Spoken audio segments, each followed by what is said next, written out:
अस्सलाम वालेकुम। मेरे चैनल पे खुश आमदीद। अभी की एक बेहतरीन आने जा रहा हूँ जो कि मेरे हिसाब से हर शख्स को एक दफ़ा ज़रूर देखनी चाहिए। तो आज हम देखेंगे कि जब हम एक ट्रेड लगाते हैं तो उसके बाद हमारा जो रिएक्शन होता है उस ट्रेड के बारे में उस हवाले से होती है और उसको किस तरीके से कंट्रोल किया जा सकता है और उससे मैक्सिमम जो फ़ायदा है वो किस तरीके से हासिल किया। आज के इस वीडियो को मैंने जो है 10 पार्ट्स में तकसीम किया है, या मैं अगर ऐसे कहूँ तो ट्रेडिंग के 10 गोल्डन रूल्स। तो आते हैं, आइए सबसे पहले स्टार्ट करते हैं पहले रूल से।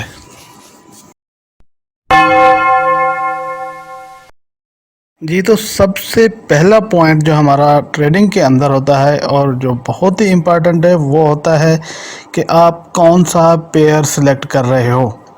चाहे आप स्टॉक में काम कर रहे हो, कमोडिटी में काम कर रहे हो या करेंसी पेयर में, आपकी सिलेक्शन जो है वो सही पेयर का होना।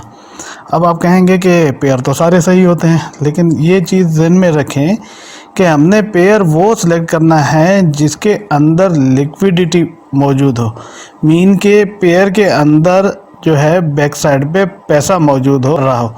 आपने देखा होगा कभी कभी यूरो यूएसडी 25 पिप से ज़्यादा की मूवमेंट नहीं मारता और कभी कभी वही पेयर जो है 100 200 500 पेयर तक भी मूव कर जाता है। ऐसे ही कभी आपने देखा होगा कि गोल्ड जैसी लेकिन मूविंग नहीं होती है और कभी उसमें बड़ी अच्छी मूविंग होती है। तो हमने पेयर वो सिलेक्ट करना है जिसके अंदर उस दिन मूवमेंट हो रही हो। और ये चीज़ भी नोट रखें कि जिस पेयर के अंदर अच्छी मूवमेंट, स्प्रेड भी कम होगा, और जिस दिन उस पेयर में मूवमेंट नहीं हो रही होगी उसका स्प्रेड भी ज़्यादा होगा। तो ये आज के पहले पॉइंट में ये चीज़ क्लियर हो चुकी है कि हमने एक तो पेयर वो सिलेक्ट करना है जिसके अंदर लिक्विडिटी हो और दूसरा ये कम से कम हो। अब स्प्रेड कम से कम के लिए आपको हो सकता है कि ब्रोकर भी बदलना पड़े। किसी एक ब्रोकर में आपको हो सकता है दूसरे ब्रोकर में चले जाएं, दूसरे में भी नहीं मिल रहा तो तीसरे में चले जाएं। इस तरीके से मुख्तलिफ ब्रोकर को सिलेक्ट करते हुए ढूंढिए और सबसे पहली बात ये कि उस पेयर को सिलेक्ट करें जिसके अंदर लोग पैसा लगा रहे हैं। पेयर मूव करेगा उसी के अंदर आपको प्रॉफिट मिलेगा।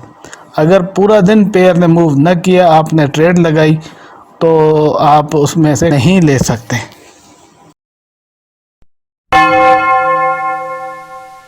मनी मैनेजमेंट को हमेशा फॉलो करें। इसका बहुत आसान एग्जांपल मैं इस तरीके से दे सकता हूँ कि हमेशा अपने पैर उतने फैलाइए जितनी आपकी चादर हो। तो जाहिर है कि जब आप अपने हिसाब से लॉट साइज़ को मुंतखब करते हैं तो वो डिपेंड करता है कि आपके पास उस वक़्त अकाउंट में फ्री मार्जिन कितना पड़ा हुआ है। आपके पास हो सकता है किसी बंदे के लिए 0.01 की लाट जो है वो भी बहुत बड़ी हो और किसी के लिए स्टैंडर्ड 1 लाट भी छोटी साइज़ की हो। वो डिपेंड करता है कि आपके पास अमाउंट कितना मौजूद है। हमेशा अपने जहन में ये चीज़ ज़रूर रखें, अक्सर लोग, मैं तो बल्कि कहूँगा कि 99% लोग ट्रेडिंग के अंदर अगर धोखा खा जाते हैं तो वो इसी रूल को तोड़ते हैं। जब आप ये सोच के ट्रेड लगाते हो कि बड़ी ट्रेड से जल्दी कमा लूँगा, तो हमेशा आपने यही देखा होगा कि उसी में ही आप लॉस करते हो और एक टाइम पे लॉस जो है इतना बड़ा हो जाता है क्योंकि आपने ट्रेड्स बड़ी खोली हुई है और वो लॉस आपके मनी मैनेजमेंट के जो रूल्स हैं उनको नहीं फॉलो कर रहा होता।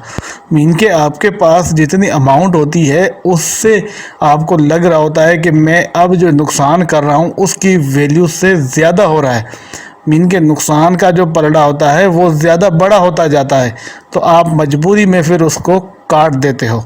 और जब आपने वो लाट काटी, थोड़ी ही देर के बाद लाट आपके हक में मूव कर गई और आप वहीं पे रोते रह गए, हाथ मलते रह गए कि अगर ना काटी होती तो मैं ज़रूर प्रॉफिट में होता। और यकीनन मार्केट आपको प्रॉफिट में लेके जाती है, लेकिन ड्यू टू आपकी मनी मैनेजमेंट ठीक नहीं थी, इस वजह से आप इस रूल में हमेशा नुकसान कर जाते हो। तो इसका बेहतरीन हल ये है कि लॉट साइज़ हमेशा छोटे से छोटा रखें और कोशिश करें कि सही जगह पे एंट्री हो तो ज़्यादा से ज़्यादा पे हासिल किए जाएं। लॉट साइज़ छोटी होगी तो आपका लॉस भी छोटा होगा, तो वो आपको कभी भी परेशान नहीं करेगा। आप दोबारा उसी जगह पे एक और लॉट खोल सकते हैं जो कि पहली लॉट के हिसाब से काफ़ी गैप में होती है, और वो आपको एक बेहतरीन सपोर्टिंग लॉट के लिए यूज़ हो सकती है। लेकिन एक ही बड़ी लॉट खोल के कभी भी ये गलती ना करें और अपने आप को पैनिक ना होने दें। ट्रेडिंग तब तक आपके लिए फ़ायदेमंद होती है जब तक आप उसमें पैनिक ना हो। जब आप पैनिक होके तंग होके ट्रेडिंग के अंदर परेशान होना शुरू हो जाते हैं, समझ लें उसी वक्त आपका नुकसान होना शुरू हो गया।